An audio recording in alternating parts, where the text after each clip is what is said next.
Ladies and gentlemen, welcome once again to the Student of the Game. I am Kyle Nash, the Student of the Game. And listen, if you're here, chances are you like talking sport. We're glad you chose to do it with us here tonight. A lot of crazy things going out there in the sports world, a lot of stuff going on. Hey, listen, I'm officially covering 3 sports at the same time. That's a whole thing. I was at Magic Media Day, of course, on Monday. Make sure you check out my Orlando Magic articles on Fans First Sports Network. And then also on Fans First Sport Network, my Jaguars writings. That I'll have something coming out tomorrow for that, with the keys to the game for the Jacksonville Jaguars. And of course, my work with the Black and Gold Banneret, watching Colorado trounce UCF. 4 million viewers on that particular outing. So a lot of people got to see UCF get worked. And of course, I wrote about that. But it could still be all good for UCF. I'll be following them to Gainesville to play the Gators. So that'll be fun. Make sure you watch for the Night Shift Live podcast of the Black and Gold Banner YouTube channel as well with that too. So I got a lot of stuff going on, as you might imagine. Mickey, good to see you. Always a good friend of mine from my Sartoba Media Network outings there. That's always a fun time to hear from Mick in the comments there to support us all. It's a good time all the way around. But let's get into this. People are suddenly angry that it's week 4 of a college football season and players are starting to opt out. I'm only laughing. Now, I will grant you, I am not a fan of a player opting to redshirt just so they could get another year of eligibility so they can transfer and do all that. Especially if they're already getting NIL from the school anyway. They're redshirting to essentially get to a better deal or go somewhere else. I'm not a huge fan of it. But this is not me blaming the athletes. I will certainly never be one of these moronic fans that go out there and slam a kid and call them disloyal and this, that, or the other things. Folks, this was warned years back. There's a show I used to do with my good friend and former Student of the Game panelist, Andrew Glokov, who hosted it. I was his co-host. If you could imagine me playing the role of Will Riker in a podcast, essentially, and Drew would essentially say, make it so, number one. And I do a crazy intro, and it was fun. One of the best interviews I ever had was actually they had the Boston Marathon bombings. We had somebody come on from that to talk about that. It was very insightful and probably the closest thing to an actual journalistic podcast they've ever done. But I mention all of the above to mention the intelligence of that show to say this. It was 2014 or earlier because I did that show up until my daughter was born. Unfortunately, I still remember her birth date. I think this is it would have been the Ed O'Bannon case that was hyped up right about then, about whether or not college players could unionize. And this was the whole thing that delayed for the extended period of time that it was NCAA college football games by EA.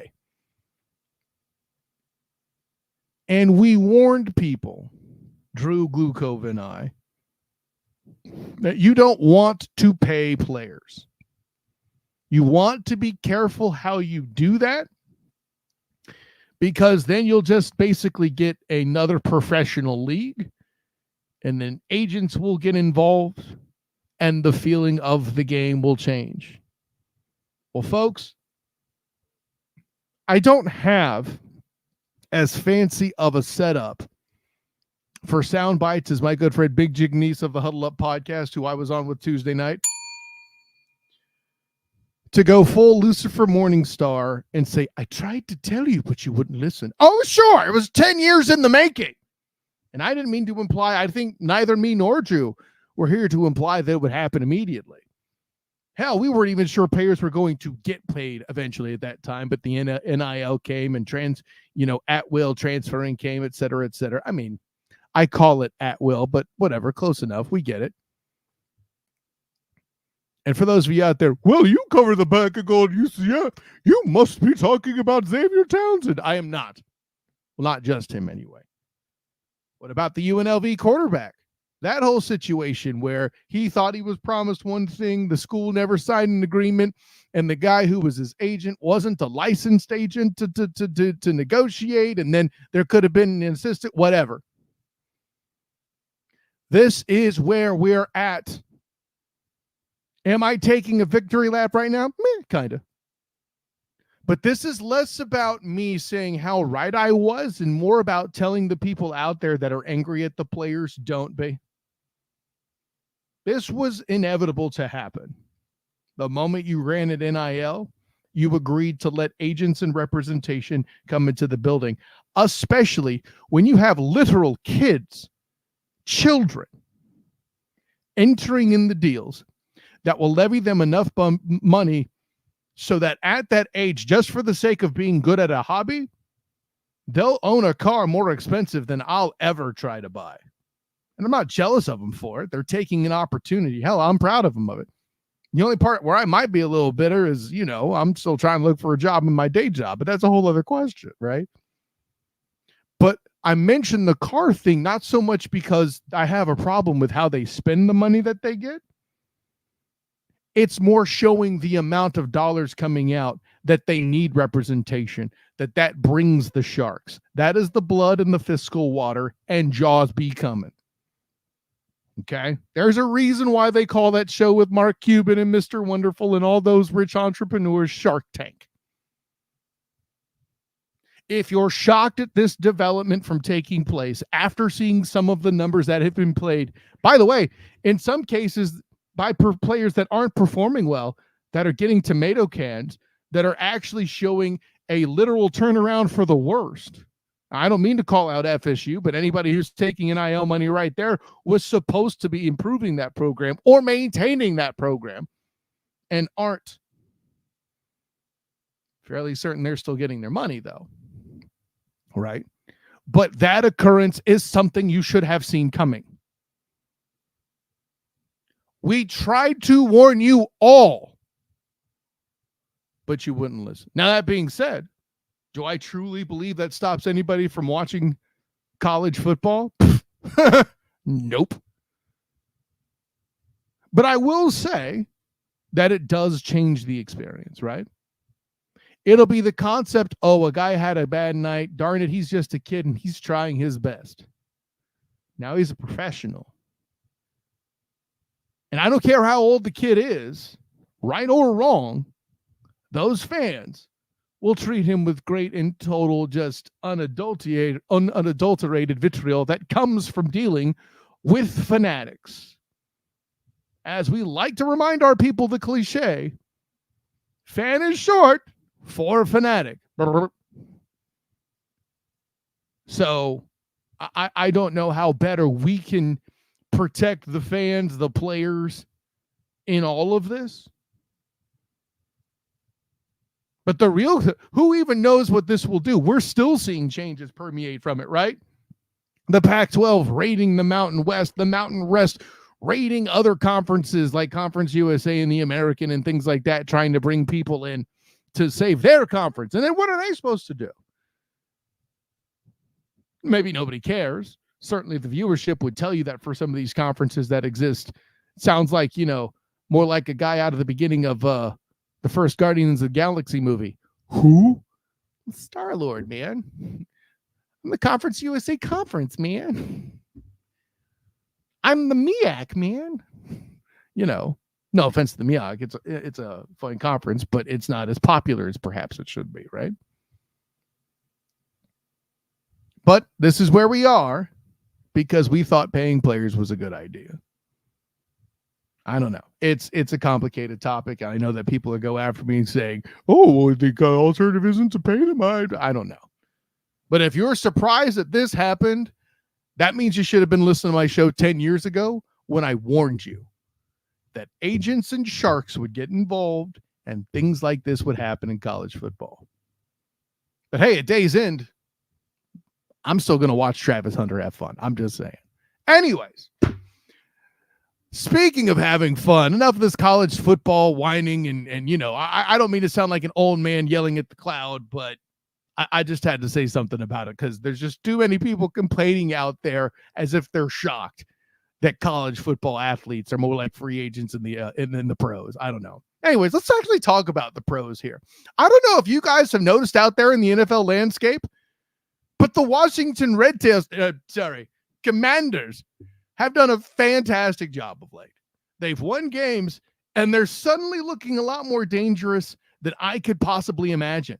I want to get to the bottom of it. I want to know how it happened. I want to know how real it is. And what better way to do it? If I had half a brain, I would have Hail to the Chief queued up on my studio. I'll save that for next time because I know she'll be back again at some point. But let's give it up for my person who helps me in any way, shape, form, or fashion when it comes to all things Commanders. She takes command. Madam President herself of Bowie TV, Candy Waller, CWall. What's going on? Hey, Kyle. It's so good to see you. It's been entirely too long. I do definitely miss that smile and that interest. I like you lifted my seat up about a good inch just with that energy, and I say God bless it. Thank you for coming in tonight. Oh, absolutely. Thank you so much for having me. So let's lead with this. I'm just going to ask it very plain and simple and jump right into it. What are we looking at? I felt compelled, Candy, to bring you on at this point because see, you know it's serious because I called you Candy. I brought your government name in, right? Yes, you know, for all the times we like, CWall, what they doing here too? I have to bring it. CWall, what are they doing here? I think that so I'm gonna tell you what I think they're doing here, like straight up, and that is I think that they have brought together a coaching staff that feels like they have something to prove. Mm-hmm.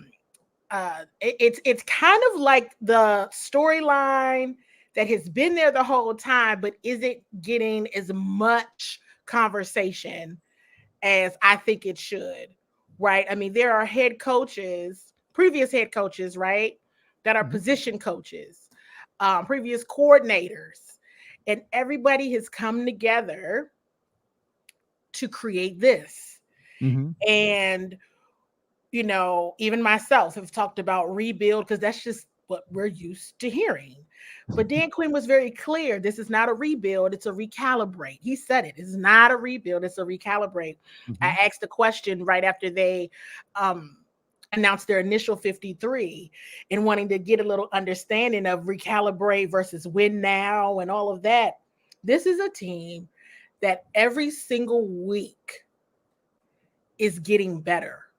Right. Whatever was wrong last week, they are making very detailed changes and being very specific about what they want those tangible outcomes to be.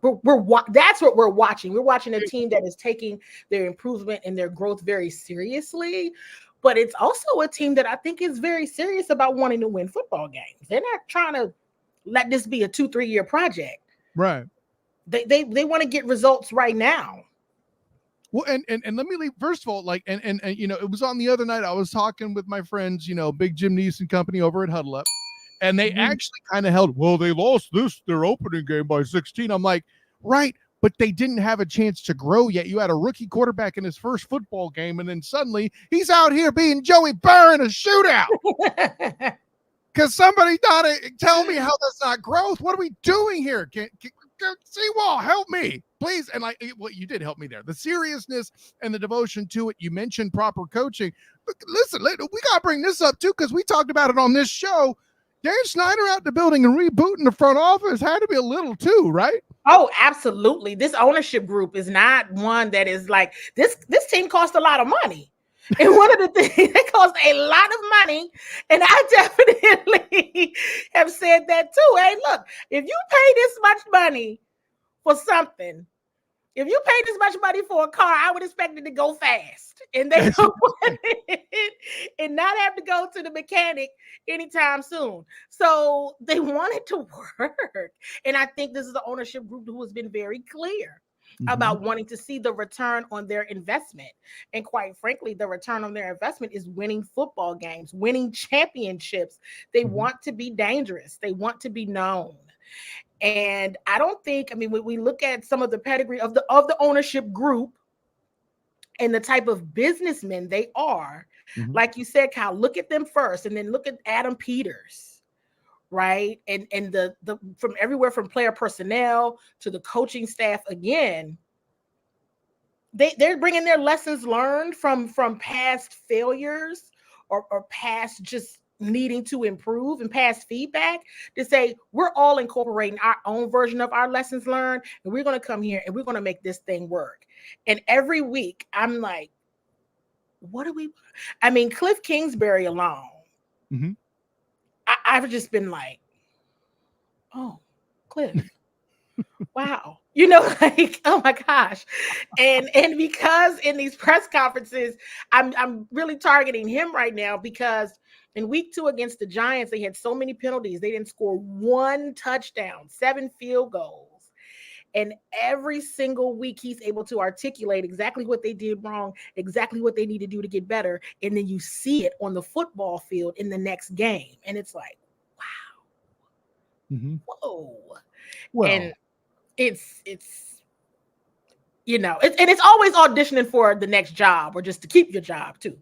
Let's just be for real about that. I mean, welcome to the business of football. Like, and I have to say business of football, especially after my intro is talking about college football players being free agents themselves now. So I got to put it that way. But see, and I think there's an element of this. Like, we've been going kind of top down. We talked ownership. We talked front office. We're getting into coaching. Now here's the part where I have a little fun with you and bring you to a fact of the case that we're going to have to talk about. It's good to see some coaches out there that can be like parents and help this child get out of their ACC quarterback phase, isn't it? Is that it? Absolutely. Is that For sure. For sure.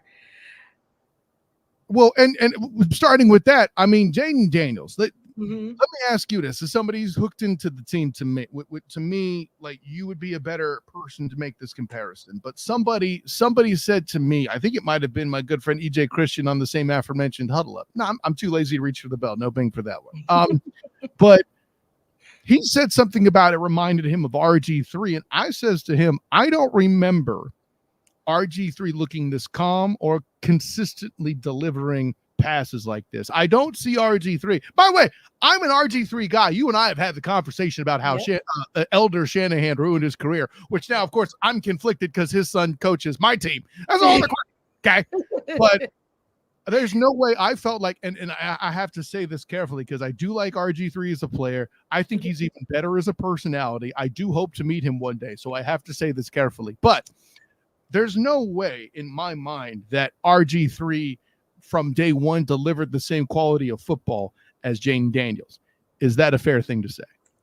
Yes, it is absolutely a fair thing to say. Jaden has been remarkable. And I think that in watching him, I asked a question in the press conference today to Jaden. I mean, you know, his jersey, the best-selling jersey on Fanatics this weekend, and how do you just stay calm? How do you stay focused?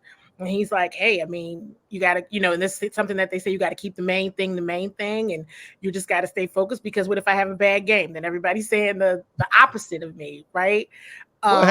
Was. Yeah, so I think it's really, it's almost, you know, it's interesting, Kyle. I've been watching him, and it's almost like he has a little bit of everything from several quarterbacks. I see where you're reaching with little bit.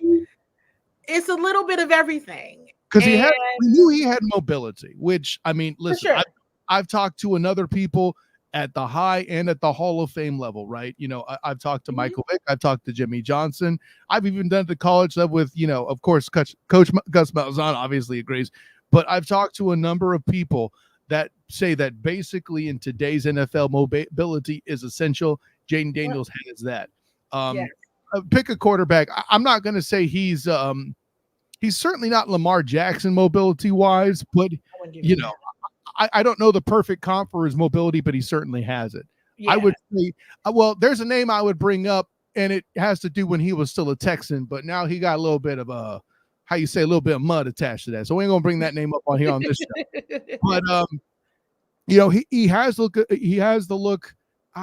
Who's the best guy that can move? But that's not the only thing he does. I'll say, I'll just say he moves, he has and mobility only. I'm not saying he's a GOAT candidate. He has a mobility like Patrick LeVon Mahomes II. I was going to say it's similar to Patrick Mahomes. I mean, when you talk about his mobility and then the accuracy.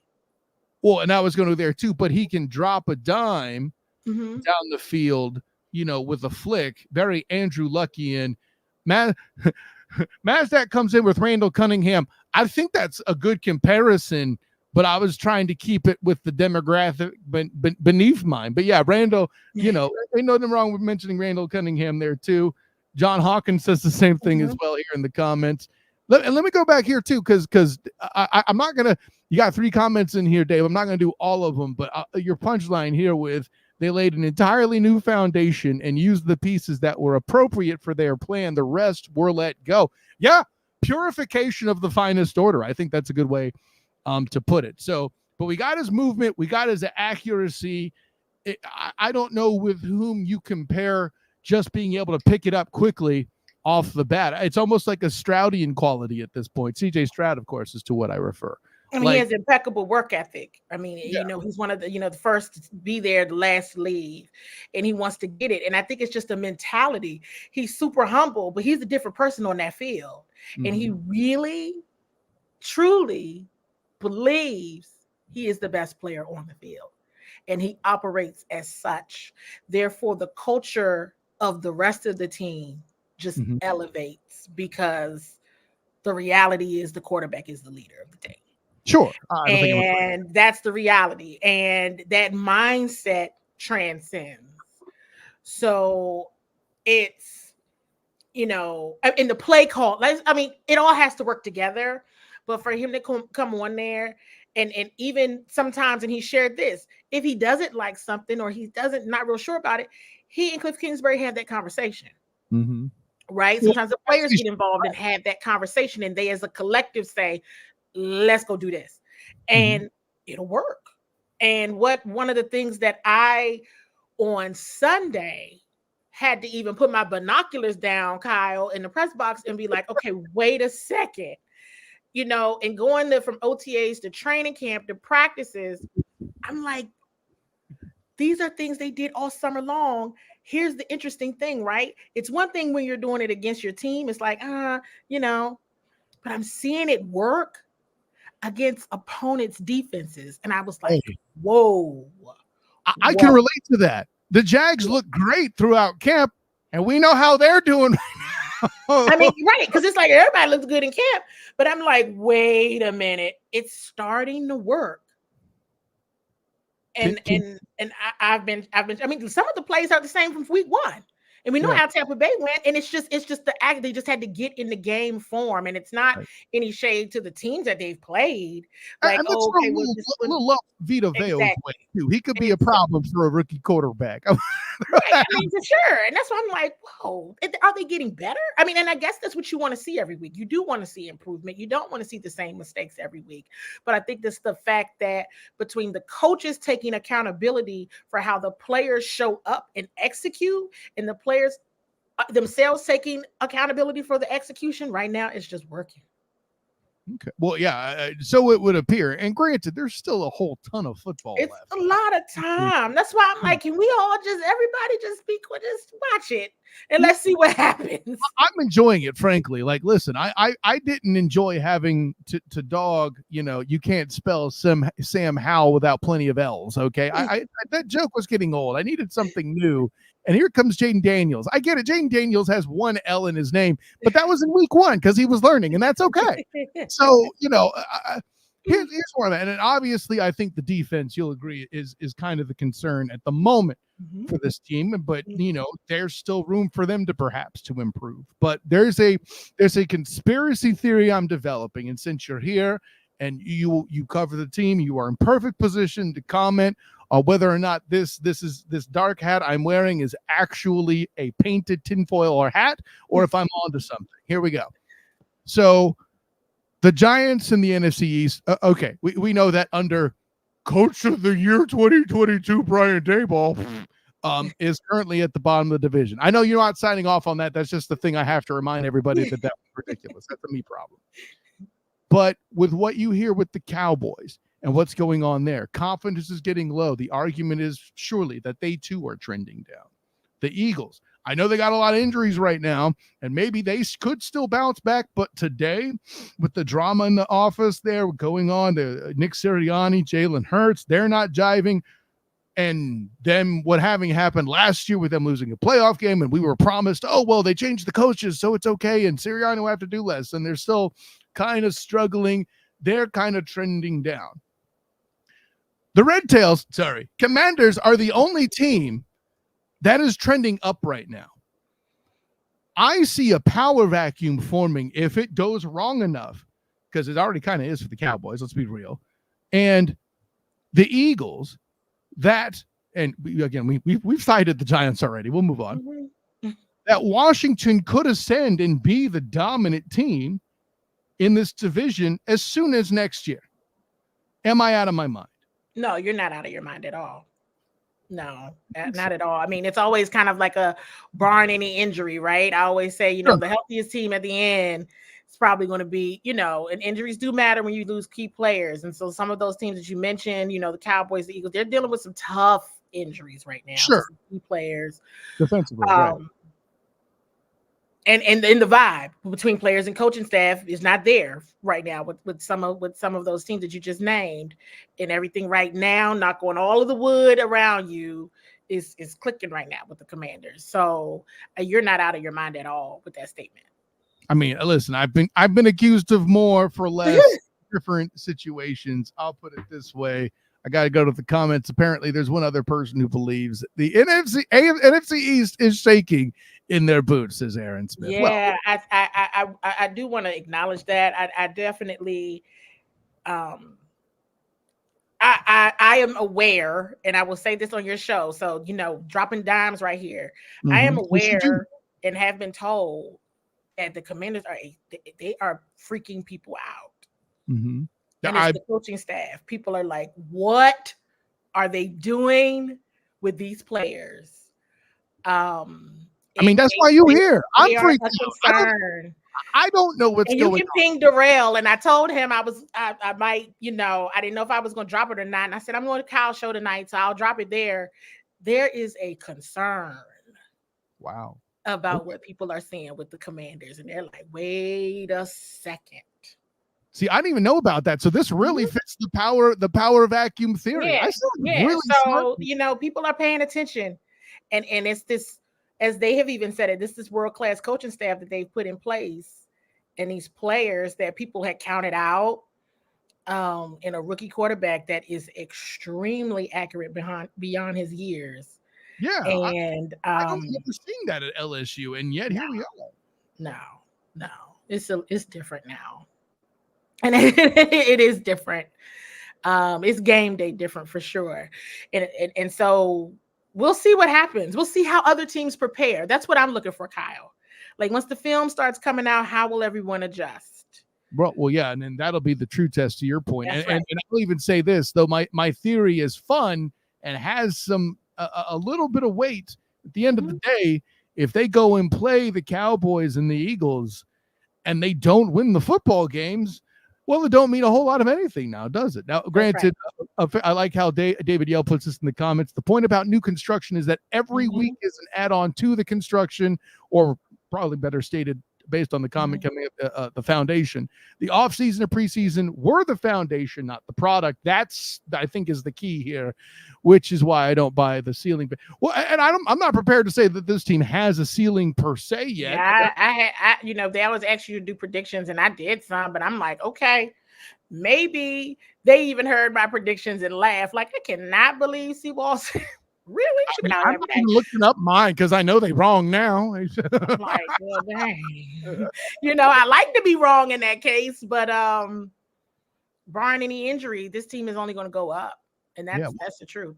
And let's add this too: you're in the NFC. There's a very real chance that if they could keep this up quite well enough, making the playoffs in this conference is certainly what I would call a relatively short best case scenario, right? Like, as far as a ceiling, if we're using the term ceiling, it ain't very tall if making the playoffs is the ceiling. That is definitely a best case scenario that they could achieve. I feel that. So I mean, they talk like it. I mean, I remember linebacker Frankie Louvu during training camp. We were interviewing him, and he made a comment about, just the mentality and getting the little things right in camp, so that when they're playing in December and January and February, and I was like, all right, Frankie, but he's still talking about, when they're playing, and that they got it right early, so that when they get down the stretch, it's like second nature to them. He said that, and then right before week 1, when Coach Quinn was asked about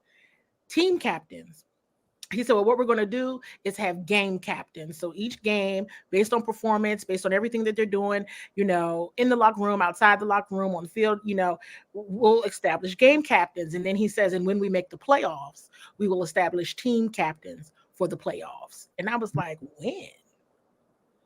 Interesting. Okay. Interesting. That's forward thinking. That's and that's how they talk, like speaking it into existence, right? Yes. By the way, as a side note, I looked at the schedule. They've played only one subpar quarterback in Danny Dimes, right? Baker Mayfield. Sorry, I make that joke. Baker Mayfield may not be in an elite quarterback, but he's solid with a good he's solid for sure. It's playoff team. That's right. I was impressed with what I saw at the Jacksonville Jaguars joint practice when I went there with the Duval dive. Yeah. And what was it? You have Kyler Murray, who, again, say what you will about the Cardinals, he's still a good quarterback and tough to stop. And we already talked about Joey Burr, So you gotta love it when your rookie quarterback beats a guy in a shootout where they have an argument where Shannon Sharp's looking like an absolute fool, trying to say he didn't do enough with that staff line that Joey Burr put up. So, I mean, how good you have to feel? You have to feel great about your rookie quarterback when that happens. I mean, these teams, they've been beaten fair and square. Mm-hmm. Like straight up, like they've been beaten fair and square. I mean, going back to the point that you were making about Kyler Murray, and many thought that this would be a breakout game for Kyler Murray because, the Cardinals have had a little rough patch, right? Mm-hmm. And they're like, okay, because the defense wasn't doing, the defense wasn't there. And then, but funny enough, in a media scrum last week, linebacker Bobby Wagner, because he's, in his career, he has played the Cardinals quite a bit. Yeah.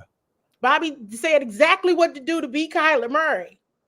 And I was watching the game, and I said, lo and behold, they're doing the exact same thing that Bobby Wagner just said last week they need to do in order to beat Kyler Murray. Wow. And I just couldn't believe, honestly, I couldn't believe they were executing to that plan to stop Kyler Murray. It's very easy for Kyler Murray to have a good game. And I saw it. I said, they are doing what is working for the Cardinals offense. Mm-hmm. They shifted, it adjusted. It wasn't the same thing from Monday night. Right. But Monday night they struggled though. The defense, Jaden just had more time. They got on the field more, right? The offense, and they were able to convert to touchdowns and not so many field goals like the week prior. But that may not look like a big deal, but the defense keeping the Cardinals to 14 points is a big deal. It's a step in the right direction. The rookie quarterback-led offense scoring 42 is a big deal. Kyler Murray isn't a slouch. The Cardinals are having a hard time right now, but Kyler Murray is no slouch at all. Right. Far from it. He's great.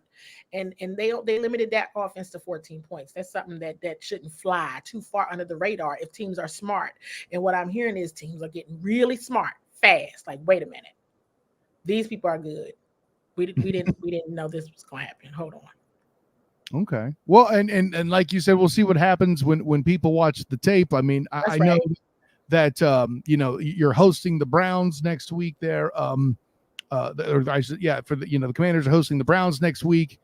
Mm-hmm. And I feel like Stefanski is a guy who can put together a squad that will, he'll have a good game plan. Whether he can execute is the other question. I think the next test then for this team is to not look past Cleveland thinking of the Browns, right? Or not the Browns. I'm sorry, the Ravens. That's right. I So agree. that'll be interesting to see how they pull that off this coming week. So Yep, 1 week at a time. Don't jump too far to the Ravens. Win this week and deal with the Ravens next. goodness gracious, you dropped so many dimes. I might have to get a new piggy bank. I'm gonna have to go in my son's room and borrow his. Goodness gracious. Well, listen, Kyle. Listen, I'm sitting around all the time and looking around and there all the time, and I'm, you know me, I'm taking notes. I'm paying attention. I do a use your clues, and I'm like, wait a minute, hold on. I heard that. Wait, hold on. Everybody stop. And so I'm just like, just trying to piece it together, and I'm like, oh my goodness. So why do you think I felt so good when my theory matched your notes and we didn't even clap? I'm like, oh, I was excited. But I mean, this David Yale's dropping his share of dimes in the comments here too. The idea that there was a wide gap in talent for this team is mythology. So it would appear for the moment, right? Coaching, teaching, implementation, and execution are far more critical to game performance than the notional, natural. I don't know what he's going for, but basically the talent level. Yeah, I think that's an excellent statement. One can certainly replace the other. Talent is great, but if it's misdirected, it doesn't go the right way. Please see the Jaguars. So, yeah, I think that's a great point. Candy, I'm gonna do picks. You want to stay around and do some picks? Sure. All right, cool. Let's walk through it. The week's events and the action that was here should be a fun time all the way around. Let me go ahead and do this and get us ready. We got to get the music ready, huh? So we can dance around here and do some picks here at the moment. Here we go. All right, so Thursday night, NFC South, which I once had said was the worst division in the NFL. Boy, they're fixing that real fast, aren't they? I have Baker Mayfield and the Tampa Bay Buccaneers traveling to Atlanta to battle the Falcons. Candy, who you got? Ooh, because the Falcons did end up winning that game on Sunday against the Saints by 2. Tampa Bay, did they beat the Eagles? They did convincingly, 2 scores. Yeah, they beat them by 2 scores. That's going to actually be a very good game.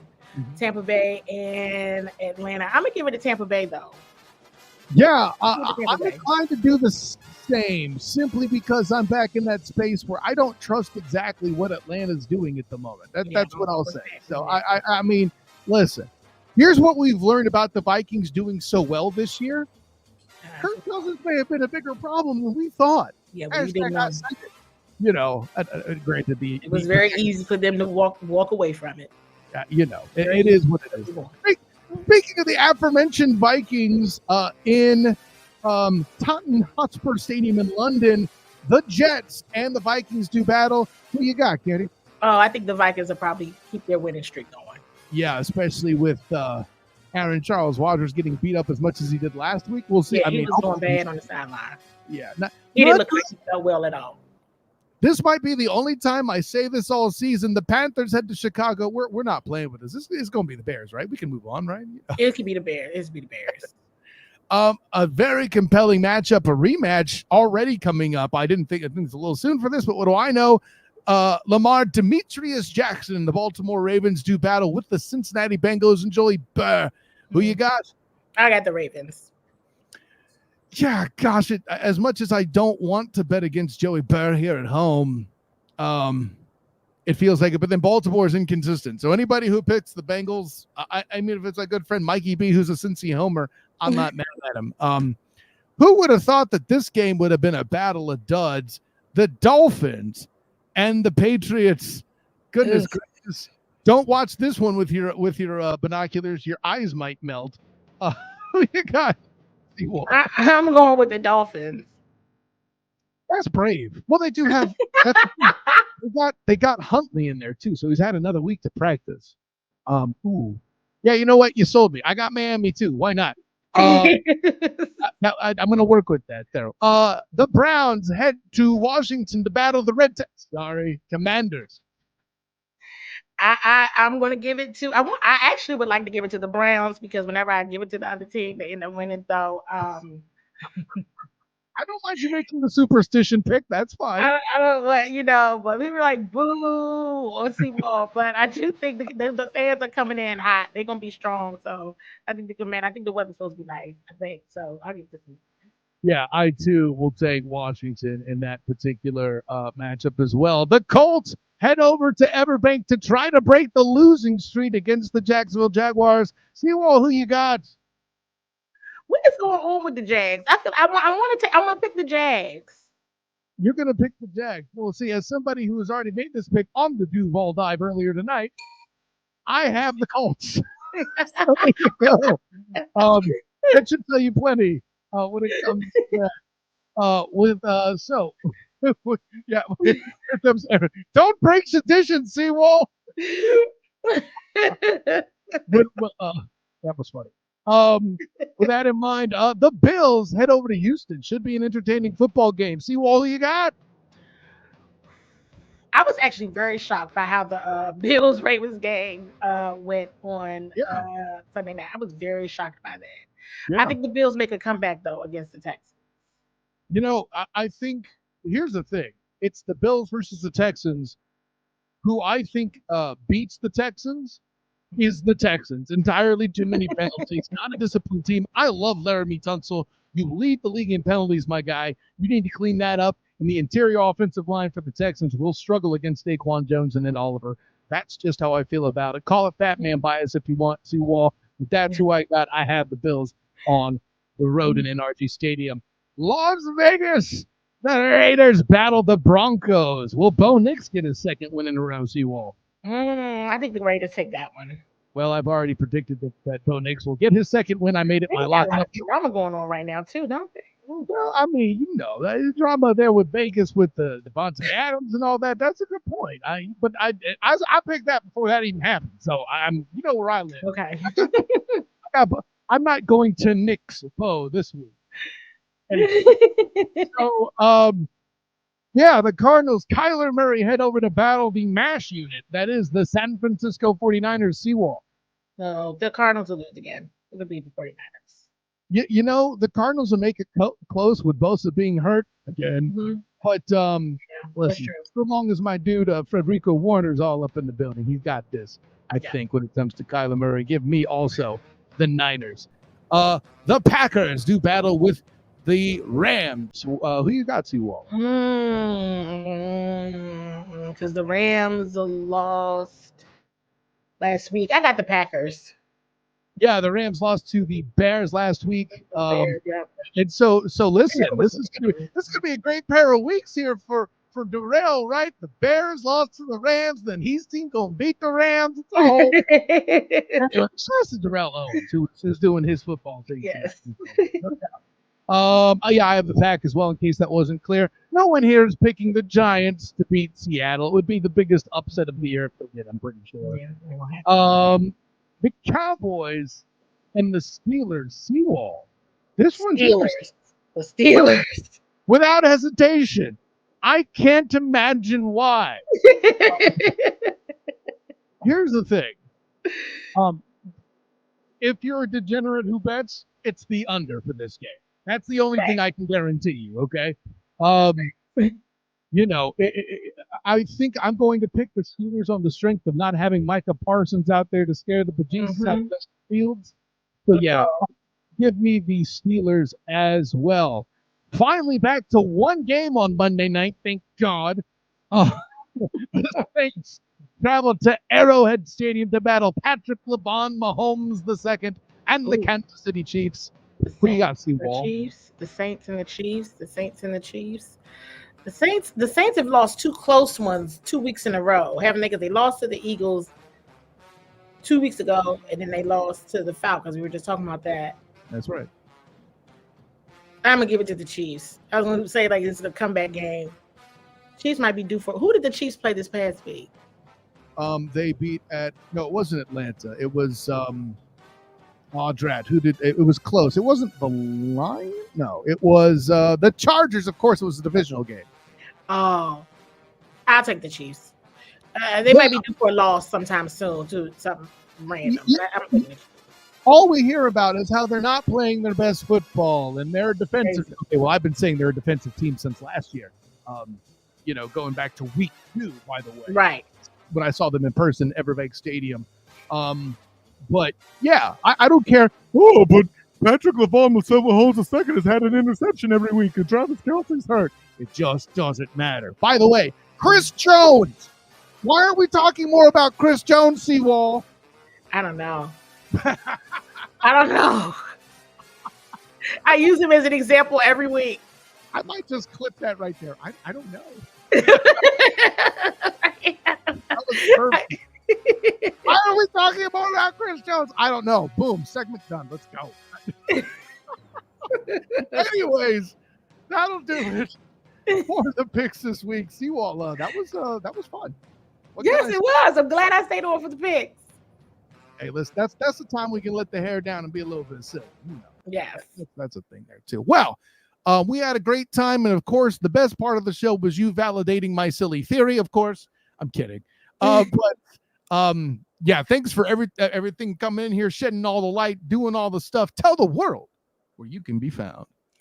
Absolutely. So you all can find me on X as CWall SE. Please make sure you subscribe to Bowie _TV on YouTube. You can also follow on Instagram or X as well, Bowie TV Sports. Find all of the Commanders content. We also have Baltimore Ravens content, a lot of HBCU athletics content as well. So check it all out. You all, it's all there.